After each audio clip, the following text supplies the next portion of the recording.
Good morning student, myself Pradeep Sharma. Dear student, in the last video we already learned about the federalism. What is federalism? In general way you can see the vertical power sharing. Federalism is a system in which power is divided into the different level from higher to lower. Maybe a union government, that is called also a central government, provinces or a state government. In some countries that can be divided power into the three levels, like union government or central government, state government or provinces government, or maybe local government. So we have studied this. Next we have to be study about the features of the federalism. Federalism के features क्या क्या होते हैं इसके बारे में हमने पढ़ा था. जैसे टू लेवल्स होते हैं, टू और मोर देन लेवल्स होते हैं. Each tier have its on powers, उसके बारे में हमने पढ़ा. They use their power independently. In case some dispute take place तो judiciary can be sort out this. There is the written constitution. तो ये सब हमने पढ़ा है. आज हम फेडरलिज्म के रूट यानी कि जड़ के बारे में पढ़ेंगे. फेडरलिज्म का root all over the world जो डेमोक्रेटिक कंट्रीज हैं वहां पर कैसे कैसे रहा. उसके स्पेशली दो रूट होते हैं, आपको बताया था. कमिंग टुगेदर फेडरेशन और दूसरा है आपका होल्डिंग टुगेदर फेडरेशन. तो इसको स्टेप बाय स्टेप हम पढ़ेंगे. Two roots of the federalism. One is the coming together federation, second बार द होल्डिंग टुगेदर फेडरेशन. यहाँ पर आप देख सकते हैं, यहाँ पर एक वर्ड आया है कमिंग. कमिंग का मतलब है कि आने से, टुगेदर का मतलब साथ साथ, और फेडरेशन का मतलब कि एक ग्रुप बनाना है. तो इसमें क्या होता है कि कुछ इंडिपेंडेंस स्टेट्स होते हैं वो एक साथ विलिंगली एक साथ आ जाकर फॉर्म ए बिगर यूनिट, वो एक बिगर यूनिट बनाते हैं. जैसे एग्जाम्पल के तौर पर आप उसमें यूएसए ले सकते हैं, स्विट्जरलैंड ले सकते हैं, ईटीसी. बाकी बाद में देखेंगे, पहले यूएसए का देखिए. यूएसए की फुल फॉर्म है United state of America. United state of America. This is the combination of 50 independent states. ये 50 इंडिपेंडेंट स्टेट का एक कॉम्बिनेशन है.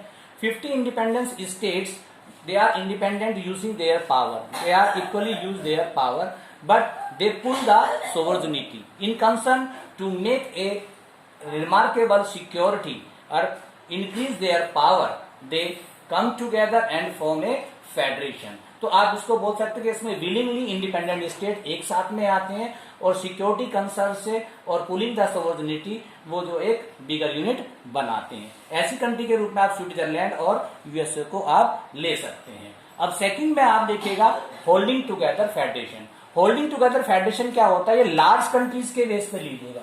लार्ज कंट्रीज में क्या होता है, बहुत बड़ा कंट्रीज है, वहां पर मोस्टली क्या है, फेडरेशन में दो लेवल काम करते हैं. हमारा आपको बताया था, एक तो यूनियन लेवल काम करता है, एक प्रोविंसेस लेवल. जैसे यूनियन लेवल को हम सेंट्रल गवर्नमेंट भी बोलते हैं और प्रोविंसेस को हम स्टेट गवर्नमेंट. लेकिन जो बिगर यूनिट्स होती हैं उसमें कई कई लेवल भी हो सकते हैं. तो वो क्या करते हैं, यहाँ पर वो अपनी जो पावर को डिवाइड कर देते हैं, बांट देते हैं. पावर किनके बीच में बांटते हैं? कॉन्स्टिट्यूंसीज के बीच में. अगर कॉन्स्टिट्यूंसीज की बात करें, मान लिया अगर इंडिया की कॉन्स्टिट्यूंसीज कितनी, अगर लार्ज लेवल पर देखते हैं तो हमारे यहाँ जितने स्टेट्स हैं, मान लिया 28 स्टेट्स हैं, तो उनको भी पावर दे दी जाती है. और इनका सब कुछ क्या रिटर्न होता है, इन अवर कॉन्स्टिट्यूशन में होता है. उनके गारंटीड होती है कॉन्स्टिट्यूशन में कि स्टेट की पावर इतनी होती है, सेंट्रल की पावर इसमें होती है. लेकिन इसमें सुपीरियर पावर किसका होता है? सेंट्रल गवर्नमेंट का होता है. अगर इन कंसर्न किसी इश्यू पर बात करते हैं तो अगर दोनों पे मतभेद हो रहा है, आपका डिस्प्यूट है, तो वहां पर सेंट्रल लेवल की ज्यादा सुनी जाएगी. सेंट्रल पावर जो है वो ज्यादा पावरफुल होता है. इसके अगर एग्जाम्पल के तौर पर आप देखते हैं, इंडिया है, स्पेन है, बेल्जियम है. इंडिया के बारे में तो आप जानते हैं कि सेंट्रल गवर्नमेंट, इंडिया में तो 3 लेवल दिए जाते हैं आपके. सेंट्रल गवर्नमेंट है, आपका स्टेट गवर्नमेंट है, देन लोकल गवर्नमेंट है. बेल्जियम में आपने देख लिया कि 4 प्रकार की गवर्नमेंट थी. वहां पर 4 अमेंडमेंट हुए थे. वहां पर कम्युनिटी गवर्नमेंट भी है, पावर डिस्ट्रीब्यूशन, सेंट्रल, स्टेट, ये सभी इसमें आपने बेल्जियम में पढ़ा था, आपको पावर शेयरिंग के फर्स्ट चैप्टर में. अब इनके बारे में, अब आगे हम इसके बारे में क्या पढ़ेंगे कि इसके जो फेडरलिज्म के रूट तो हमने 2 पढ़े हैं, लेकिन ये फेडरलिज्म जो है इसके जो फीचर्स क्या क्या हैं, फेडरलिज्म के फीचर क्या क्या, फेडरलिज्म कहाँ का कैसे कैसे होता है. कि अगर इन कंसर्न ऑफ द इंडिया में देखेंगे, हमारे यहाँ पे हमने अभी इंडिया का एग्जांपल लिया है, ये लिया आपने इसका कमिंग टुगेदर का लिया है. तो हम इंडिया के, क्योंकि we belong to the India, तो हम इंडिया के बारे में हम देखना चाहेंगे कि हमारे यहाँ पर फेडरलिज्म यानी कि क्या क्या इसमें आपको फीचर्स हैं, वो हम उसके बारे में पढ़ेंगे. Features of the Indian federation के बारे में हम बात करेंगे, अभी हमने पढ़ा था. अब देखिएगा, सबसे पहले इंडिया को जो फेडरलिज्म किस प्रकार से इंटीमेट करता है उसके लिए जो पॉइंट्स दिए गए आप इनको स्टूडेंट प्लीज बहुत सीरियसली लीजिएगा, क्योंकि बहुत इंपॉर्टेंट है as well as for your board examination, as well as for your social life if you are a citizen of India. सबसे पहले बात करते हैं थ्री लिस्ट। थ्री लिस्ट है, एक ये फीचर्स है इंडियन फेडरेशन का, तो उसमें थ्री लिस्ट दी हुई है। पहला आपका दिया हुआ है यूनियन लिस्ट, स्टेट लिस्ट और कॉन्करेंट लिस्ट। ये लिस्ट जो आपकी फोर्थ लिस्ट है, ये आपकी फोर्थ लिस्ट है, ये फोर्थ लिस्ट भी है जिसको बोलते हैं रजिस्ट्री लिस्ट। इसके बारे में भी स्पेशली बात करेंगे। अब सबसे पहले बात करते हैं यूनियन लिस्ट के बारे में। अब यूनियन लिस्ट में हमारे कॉन्स्टिट्यूशन में यूनियन लिस्ट दी हुई है। उसमें यूनियन लिस्ट में क्या, जो सेंट्रल गवर्नमेंट के अंडर में जितने भी इशू हैं, जैसे इंटरनेशनल लेवल के हैं, नेशनल लेवल के जो भी इशू हैं, वो सारे यूनियन लिस्ट के अंडर में आते हैं। जैसे इन कंसर्न ऑफ द अगर हम बात करते हैं भाई इंटरनेशनल अफेयर की बात करते हैं, भाई किसी कंट्री से हमें बात करना, इंपोर्ट एक्सपोर्ट करना है, या कोई पॉलिसीज हमें ऑल ओवर द इंडिया में हमें लागू करनी है, तो वो सारे इश्यूज जो हैं स्पेशली किसके कंसर्न में आते हैं, यूनियन लिस्ट के, यूनियन लिस्ट के अंडर में आते हैं। हाँ, सपोज करिए अब आता है स्टेट लिस्ट, इसके बारे में एक साथ भी डिस्कशन करेंगे, पहले हम एक बार बता देते हैं इसको। अभी स्टेट लिस्ट के बारे में हम बात करते हैं। स्टेट लिस्ट वो क्या आते हैं, जो एक स्टेट के इश्यूज होते हैं वो स्टेट के अंडर में आते हैं। वो भी सब हमारे कॉन्स्टिट्यूशन में लिस्टेड है कि स्टेट की ये ड्यूटीज है, स्टेट को ये राइट्स दिए हुए हैं, ये सब हमारे कॉन्स्टिट्यूशन में दिए हुए हैं। तीसरा आता है कॉन्करेंट लिस्ट। अब इस कॉन्करेंट लिस्ट में क्या आता है, इसको बोल सकते हैं मिसेस लिस्ट बोल सकते हैं, जिसमें दोनों का अफेयर्स होता है। इसमें यूनियन गवर्नमेंट भी मिलेगा आपको और स्टेट गवर्नमेंट का भी अफेयर्स होगा। ऐसे कुछ इश्यूज है, जैसे सबसे पहले आप इश्यू ले सकते हैं आप एजुकेशन का।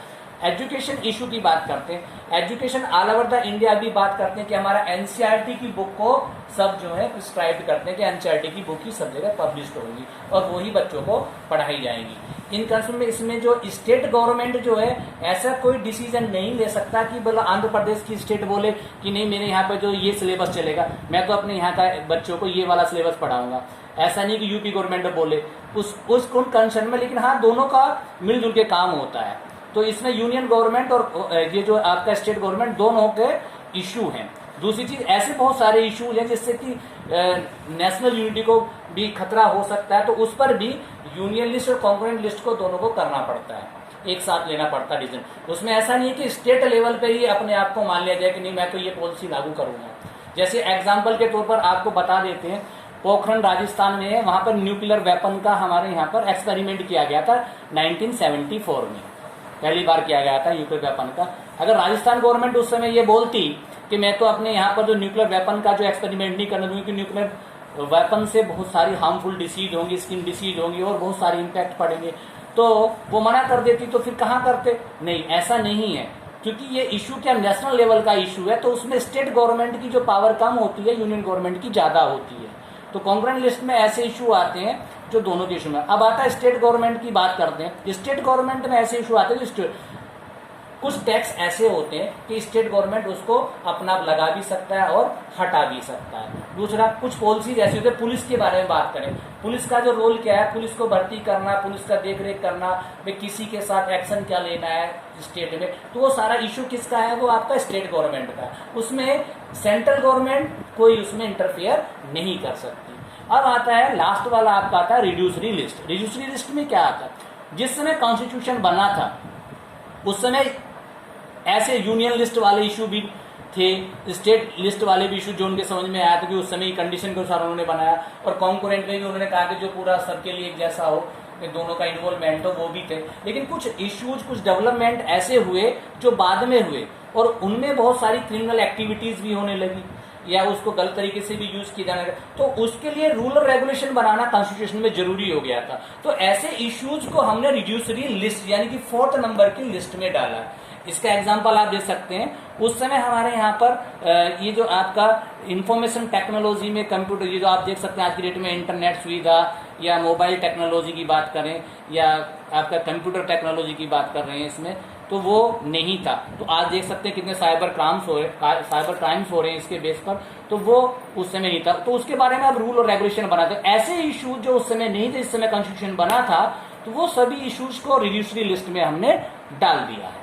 अब ये फर्स्ट फीचर हमारा होता है, यानी कि they in our constitution there are different type of the list which permit the powers and implementation of the different states or as well as the central government as well as the both concerning issues and that issues which are emerged after the independence. तो ये सारे पहले ये federation का है, हमारे Indian federation का ये सबसे पहला फीचर है.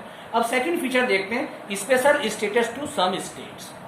अभी तो हमारे यहाँ पे अभी आपने देखा था कि पीछे जम्मू एंड कश्मीर के लिए जो हमने पूरा एक कॉन्स्टिट्यूशन कर दिया जो इंडिया में कॉन्स्टिट्यूशन है, लेकिन पहले कुछ स्पेशल स्टेटस दिया हुआ था. एक एग्जांपल के तौर पे जम्मू एंड कश्मीर ले लेते हैं, पहले दिया हुआ था, अभी तो नहीं है.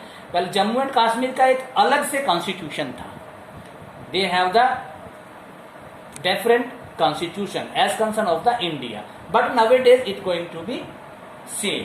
आज की डेट में लगभग सेम है. तो आप देख सकते हो ये भी एक हमारा एक फेडरेशन का एक की फीचर्स है, ये आप देख सकते हैं. अब आता है small units enjoy limited power. अब इसमें आता है जो स्मॉल यूनिट्स कौन सी हैं हमारे इंडिया में. स्मॉल यूनिट्स में क्या आते हैं, आपने देखा है कि हमारे यहाँ पे यूनियन टेरिटरीज होती हैं, जैसे चंडीगढ़ है, दिल्ली है और ऐसी और बहुत सारी. अभी तो यूनियन टेरिटरीज में आपको जम्मू एंड कश्मीर भी डाल दिया गया. तो स्मॉल यूनिट्स है, तो इनको कुछ स्पेशल पावर दे दी, स्मॉल पर इनको एक इंडिपेंडेंस पावर दे दी जाती है जिनका ये अच्छे से इस्तेमाल करते हैं. दिल्ली, चंडीगढ़, ये आपके इसमें एग्जाम्पल. ये भी एक की फीचर्स में आता है, इंडियन की फीचर्स में आता है जो शो करता है कि India is a federal country. अब नेक्स्ट आता है बाइलैटरल डिसीजन. बाई से मतलब क्या है, इसमें बाई तो वर्ड दिया गया है, इसमें बाई वर्ड का मतलब है टू. बाई वर्ड का मतलब है टू. आपने देखा होगा जब पिछली क्लासेस में पढ़ा होगा कि पार्लियामेंट आपने पढ़ा है. पार्लियामेंट में हमारे क्या होता है, एक आपका लोकसभा होता है, एक होता है आपका राज्यसभा. लोकसभा क्या होता है आपका लोअर हाउस होता है, लोअर हाउस, और राज्यसभा क्या होता है आपका अपर हाउस होता है. जब भी कोई डिसीजन लिया जाता है तो उसके बारे में सबसे पहले लोकसभा और राज्यसभा में 2/3 से हमें मेजोरिटी मिलती है तो वो पास होता है. अगर लोकसभा में 2/3 जितने भी मेंबर लोकसभा के मेंबर है, किसी इशू पर हम बात कर रहे हैं, तो उसमें अगर 2/3 से वो पारित हो जाता है, अगर मान लिया जाता है, एग्रीमेंट कर लिया जाता है, तो आप समझिए कि वो मान्य है. लोकसभा के ही मानने से नहीं होगा, इसमें एक राज्यसभा भी होता है जो आपका अपर हाउस होता है. अगर उसमें भी 2/3 से उसको मान लिया जाता है तभी वो डिसीजन आगे पास किया जा सकता है. इसलिए हम कहते हैं कि ये भी आपका एक की फीचर्स है ऑफ द इंडियन फेडरेशन का. हम बात कर रहे हैं कि इंडियन फेडरेशन के क्या क्या की फीचर्स हैं जिससे कि ये पता चलता है कि India is also a federal country. तो यहाँ पर भी हमारे दोनों जो हमारे ये हाउसेज हैं, इनमें जब डिसीजन लिया जाता है तभी कोई डिसीजन आगे पास किया जाता है. जब राष्ट्रपति के पास जाता है फिर वो राष्ट्रपति उसको नॉमिनेट कर देते हैं, दैट बिकम द लॉ. तो डिसीजन दोनों से लिया तो बाई. सेकंड आता है इंडिपेंडेंट जुडिशरी. हमारे यहाँ पे हमने कहा था जब पिछले इसमें पढ़ा था horizontal power sharing. Horizontal power sharing हमने पढ़ा था, उसमें हॉरिजॉन्टल पावर शेयरिंग में पढ़ा था कि power is divided into the different organs. Different उसमें एक आपका ऑर्गन था जुडिशरी. क्या था आपका ऑर्गन? जुडिशरी. जुडिशरी क्या है? इंडिपेंडेंस पावर है. इनकम से अगर कोई डिसीजन लिया भी जाता है, चाहे लोकसभा में चाहे राज्यसभा में लिया जाता है, या यूनियन जो आपकी जो यूनियन गवर्नमेंट है, स्टेट गवर्नमेंट है, या आपकी लोकल गवर्नमेंट है, उसमें कोई डिस्प्यूट होता है, मतभेद होता है, या कोई कानून बना रहे, मान लिया लोकसभा में सारे जो है एक ही धर्म के लोग हो गए हैं, सब कुछ वो अपना रूल और रेगुलेशन बनाने लगे, तो ये उस पर इंटरप्ट कर सकता है जुडिशरी. क्योंकि judiciary according to the constitution बोलेगा कि जैसा कॉन्स्टिट्यूशन चाहता है उसी के अनुसार अब उसको अमेंडमेंट करेंगे, नया रूल और रेगुलेशन बनाएंगे, या जो भी डिस्प्यूट होता है उन सबको ये इंडिपेंडेंटली, किसी के ये दबाव में काम नहीं करती, किसी के प्रेशर में काम नहीं करती है, और ये इंडिपेंडेंट काम करती है. तो डियर स्टूडेंट्स, ये सभी हमारे की फीचर्स थे of the Indian federation. In next video we will see you soon. Thank you. Have a nice day.